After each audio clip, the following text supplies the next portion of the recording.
Let's talk about how the shape of a histogram relates to the mean and the median.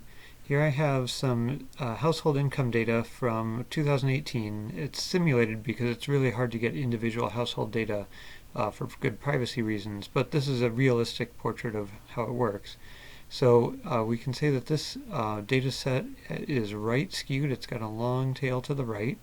Here's a histogram version of it, but here's each individual data point out of all 334 data points.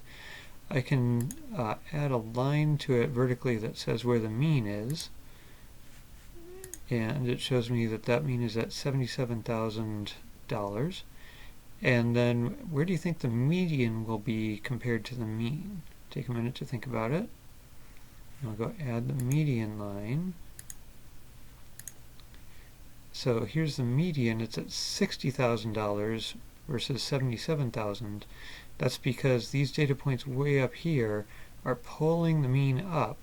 But if they were even a little higher up, they would pull the mean more, but it wouldn't change that there's 50% of the data above the median line and 50% below.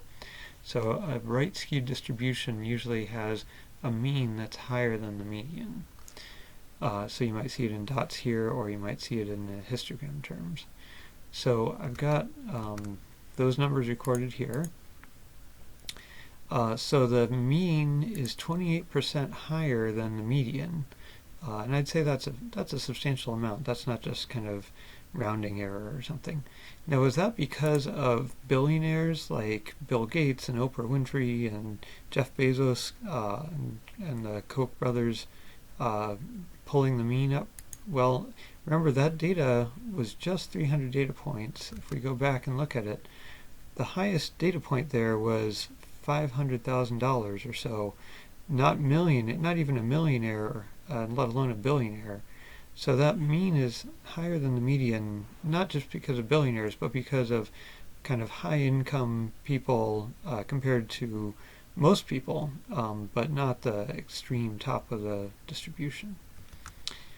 So that's for a right skewed data set. When the data is left skewed, which is pretty rare, but I did manage to find one or two places where the data is left skewed. Because left and right are opposites, the mean and the median just kind of switch. The mean is usually less than the median. So if you look at county by county in the US, there's 800 some counties, and ask how many people in each county have broadband internet. What do you think the histogram of that looks like? Take a second, think about it.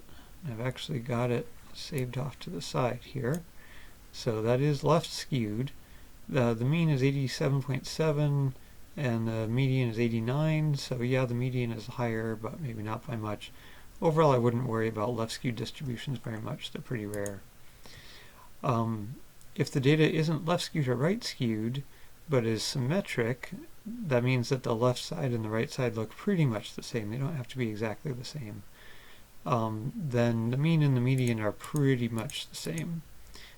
So an example, the LSAT is the standardized test that people take to try to get into law school.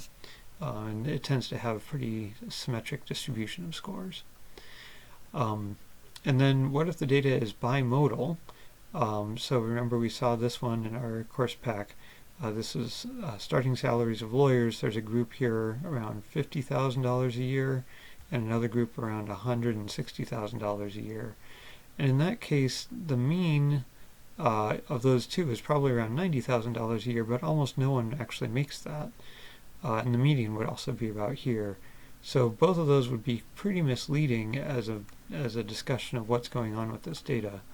So if the data is bimodal, it's really best to not talk about the mean or the median for the whole group, but you could separate it into other groups, smaller groups, and say, well, the mean for people who were doing this is about 50,000, and the mean for people who were doing this was about 160,000.